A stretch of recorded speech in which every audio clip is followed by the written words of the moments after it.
So there's a YouTuber named Jen who's been blowing up recently. He goes out on the street, interviews people, and then kind of mixes it up to be this documentary style video. He recently posted a video asking the question, has fat acceptance gone too far? I think it's a fantastic video and we're gonna be going through it today. But before we do, you guys, welcome back to the channel. Before we get started, I do want to shout out the locals community. Shout out to everyone over there that's been enjoying it, and we have exclusive content over there. So if you guys haven't seen it yet, and if you missed it, right here you have locals exclusive post-filming wrap-up of my recent video. People react to Donald Trump's arrest. This is what is this?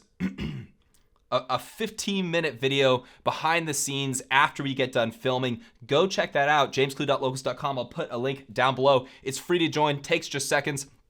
And then also, if you do want to support the channel financially, this is a great spot to do it. You can become a monthly member for as little as $5 a month. Appreciate everyone being over there and supporting the channel. You guys mean the world to me, but this is a place that you can chat with me, all that great stuff. A lot of cool people in there. Go join the community today. One more quick thing. We have our car channel. If you guys are into cars, I have a second channel dropping. Just going to be one post a week on there, but it's going to be an excellent episode every single week. Take that break from politics. After Hours with James Klug is launching May 7th. Do not miss it. We actually just blew past 600 subscribers. I'm trying to get to 1,000 before the channel launches. So May 7th it launches. I'll put links down below in the description to both of these. So let's jump into Jen's video. This guy basically goes out, and his videos are very, very fast paced, but it totally keeps your attention. He does an excellent job laying out why he's doing what he's doing or what questions he's asking. And he really takes this sort of documentary style approach to street videos. It's absolutely fascinating. He does a great job. Let's jump in. Is it okay to be fat? Yes, it's okay, it's common, it's regular, normal. Yes, I mean, look at me. I'm a fat.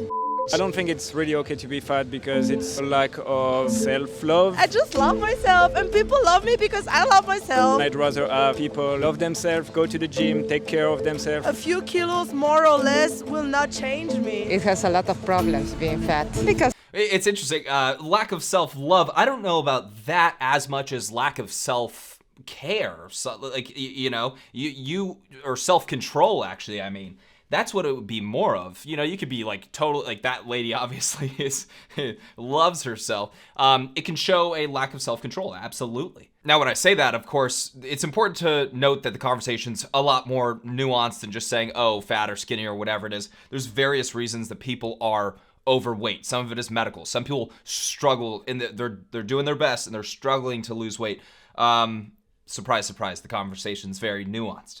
But I guess when I say that, I'm more referring to the general population that doesn't have any issue around that. They're just overweight because they're, let's say, eating too much or not working out enough or just not watching their diet, whatever it may be. But wherever you are kind of on the spectrum of being overweight, you know, whether it be you have a medical issue or whether you're just eating too much, whatever it may be, it's always important to be looking after yourself, attempting and doing your very best to stay within a healthy weight for your, body shape and height. Is it okay to be fat? Sure.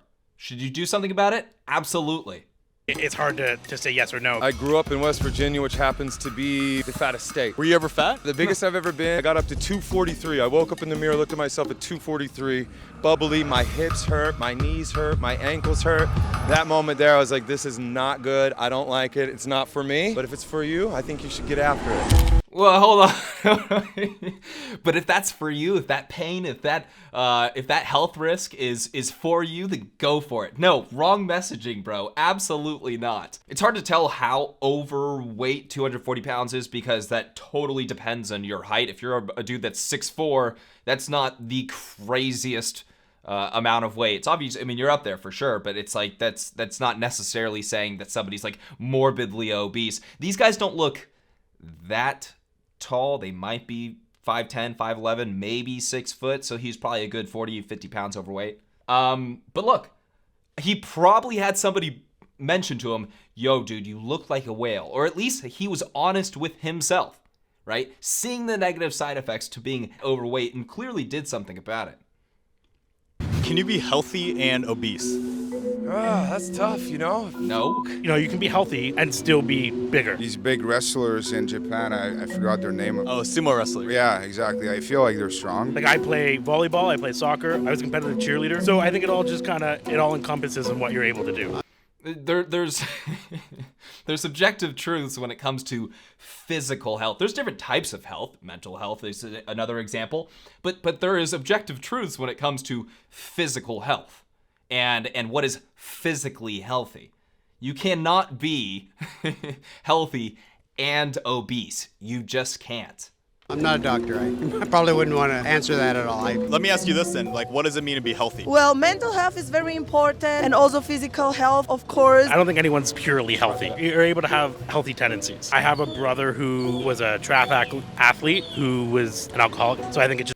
Alcoholism would be you being in bad physical health. You don't just need to be obese to be punishing your body and having, you know, bad physical health. But it's interesting that they actually brought up the mental health aspect there. Okay, yeah, so there's that side to it. That's not really what he's getting at, obviously. You know, can you be healthy and obese? Okay, well, we're talking about the body and how it is. I love I'm not a doctor, so I don't know. I think most people, if they're being honest with themselves, say, no, of course you can't, because those are two opposite things. America has a really big push for body positivity and fat acceptance. It's okay to be fat. It's healthy to be fat. I don't support that. Why? I think it's okay to accept your body, but if it's like health concerning, going on the internet and saying, I'm so happy with myself, I'm sorry, I don't believe you. I don't think that you should shame people. I was actually not expecting that that response from her. Pretty interesting. I don't think that you should just say, hey, that's okay. You know, it starts out as accept me and then help me, but then it moves into, no, just accept me. I'm just going to keep eating. You can't tell me what to do. They think Yeah, I think it's also, on top of what he's saying, it's not just accept me, it's celebrate me as well. Put me on the front page of magazines. How many guys do you see cheering on other fat dudes, putting them on the front page of magazines?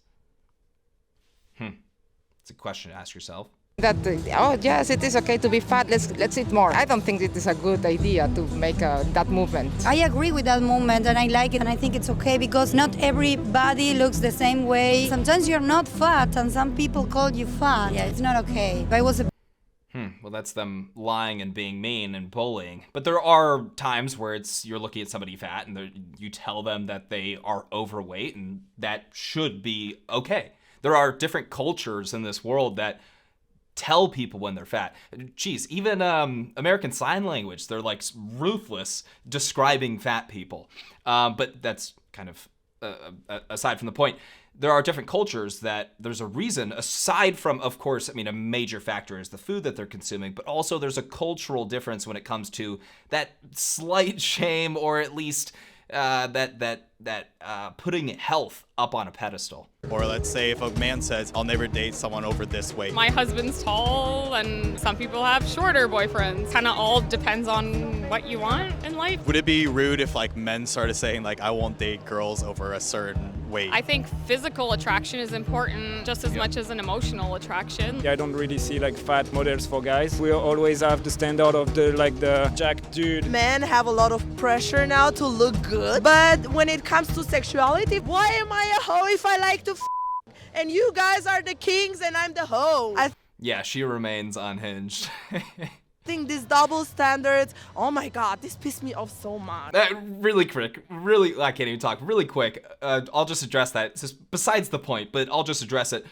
Men chase, women choose. So there's nothing very, I mean, it's again, a lack of self-control. A woman that is promiscuous, that's not necessarily a sign of being like high value. She could be attractive, but that's definitely not a sign of being high value because they get to choose. When it comes to men, there is a difference there because an ugly guy doesn't have the privilege of having that option. All right, let's keep going. Wife says, no, it's great. But then if you look at a woman who might have the mom bod at just given birth, people shame them for the way they look. That's actually an interesting point. I've actually heard more of like the reverse in the sense that there's a lot of like, let's say plus sized models that are women, but not really like plus sized models that are for men. 100%, Jen. That's absolutely the case. This guy's bringing up how women are shamed right after having babies. Perhaps I'm ignorant on this matter. I don't believe that is the case. You have women celebrating other women and championing other women, them being very famous models on the front of magazines and movies and, you know, as mannequins, all of this stuff. There's a lot more celebration. Oh, commercials, geez, all day in commercials. There's a lot more celebration of that for women than men, 100%. Jen is absolutely right on that. Well, I'm curious. So, you know, you say that it's very important for people to demonstrate, you know, like self-care and not being fat. Do you think then fat shaming is a good way to promote people to be fit? I feel like Oof, good question. it's not the best way to go about it. If you use other methods, they can be more mindful about the eating patterns, fitness, and all that stuff. Every time you attack someone on their physique, not a good way to go about things. Well, you're telling me off camera you lost 45 pounds. What made you want to do that in the first place? People around you are in shape, and you know, you just can't lose sight of that. Totally. Does fat shaming work? You guys, let me know in the comment section below if you think that fat shaming works. I know for me, if I'm not working out, if I'm not eating enough, let's say, I think 2021, I was working and traveling like too much, got home, I looked like a skeleton because I wasn't eating because I was just like working and stuff. And my buddy looked at me and he's like, dude, you look like a skeleton. Like I think he said you look like And I was like, I wasn't upset to hear that. I was like, yeah, I do. I got to start going to the gym. I got to start working out. Does body shaming, I would call that healthy body shaming if I'm being totally honest with you. Somebody just being straight up with you. Somebody telling you, you are fat. You need to work on that. Is that unhealthy body shaming or is that just them looking after you? I think having that cultural pressure or that pressure within your friend group can absolutely make a huge difference to you in your life. As you know, Europe, where I am from, they like slim girls, but I think in most of the US parts, they like them fat and juicy, thick. Why do you think a lot of people in America are fat, juicy, and thick? Because honestly, the food is really and then the good food, healthy food is so fucking expensive. So she's preaching. Absolutely preaching, right? A little unhinged for sure. I'm not, ignoring that, but she's definitely preaching right there. People eat unhealthy. As opposed to France where, of course, there is like fat people, but way less like in terms of percentage. Are you trying to say that American food's bad? American It is. Yeah, I mean that's another reason why you look at like poor communities in the United States and they're overwhelmingly overweight, right? We largely have a unhealthy food problem than anything in the United States. Probably a lack of self-control, obviously, problem, but definitely a incredibly unhealthy food issue in the United States. And she brought that up perfectly. Pointing to, yeah, the healthy food's super expensive. Go to your local grocery store that's supposed to be one of those healthy grocery stores. Everything's 3 times the cost of just your average grocery store. Disease is probably the biggest business in America. Obesity, cancer, it's all monetary, you know? You get within this system of care and you get stuck there, you know? You become reliant on that. One pill creates another symptom that you get on another pill for and another pill, you know? I think the best thing you can do for yourself is take care of yourself. So do you think that America is promoting this culture of fatness to get more patients in the door? I wouldn't doubt it for a second. So when they... Right. Wow. Some good questions in this. This video is so well done. This guy's a way better editor. I edit my own videos. This guy is a way better editor than me. Very fast paced. I would love it if it was a little bit slower paced so you could see the conversations. But Jen is, I gotta take a moment and say an exceptional job on the editing of this video. You guys definitely got to go check out the full video down below. I'll put a link. It's just so impressive. But such important topics being touched on. Are we creating lifelong medical patients by saying, here, take this, and then you can take this because it's a side effect for XYZ? It's almost as though the United States fixates on the issue instead of preventing the issue. We don't fixate on how to prevent stuff. We fixate on the aftermath. So when the issue is not just about laziness, but a system that is feeding you unhealthy options, then what is the solution? What do you think is like the right balance between acceptance and improvement? You have to accept the people who choose the way they want to be. And for the improvement side, you just have to be there to support the people who want to make improvements. You can't just force your beliefs on someone, and you can't force someone to make a change. Because it's funny. I actually kind of, I mean, I slightly disagree with this, right? Because cultural pressure can have an impact on individuals, right? When it comes to the United States as a whole, if you in your district, whatever district you live in this country, if you are demanding more healthy foods in the marketplace, everything like that, you could actually make this difference. If your community is expressing the importance of having healthier foods, such as look at any other upper class neighborhood in the United States, a lot of these places have areas where you can get healthier foods because people make it, one, they might be the client base because it's a little bit more expensive, but two, people are also more health conscious. So they will make it known that they want these healthier marketplaces in their communities. Aside from that though, I do think that there's a massive impact when it comes to cultural pressure as well, making an impact on these individuals.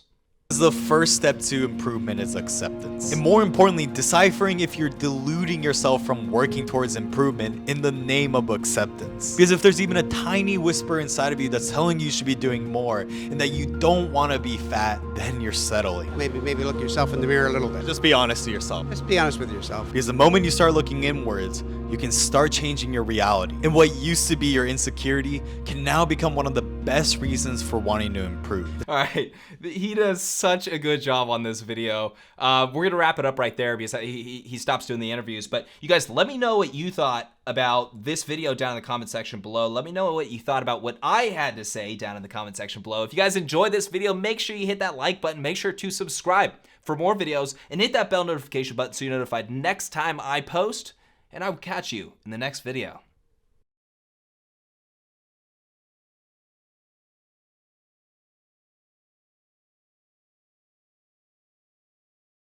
Good job, Jen. Good job. Kudos to you, sir. Good editing, good video.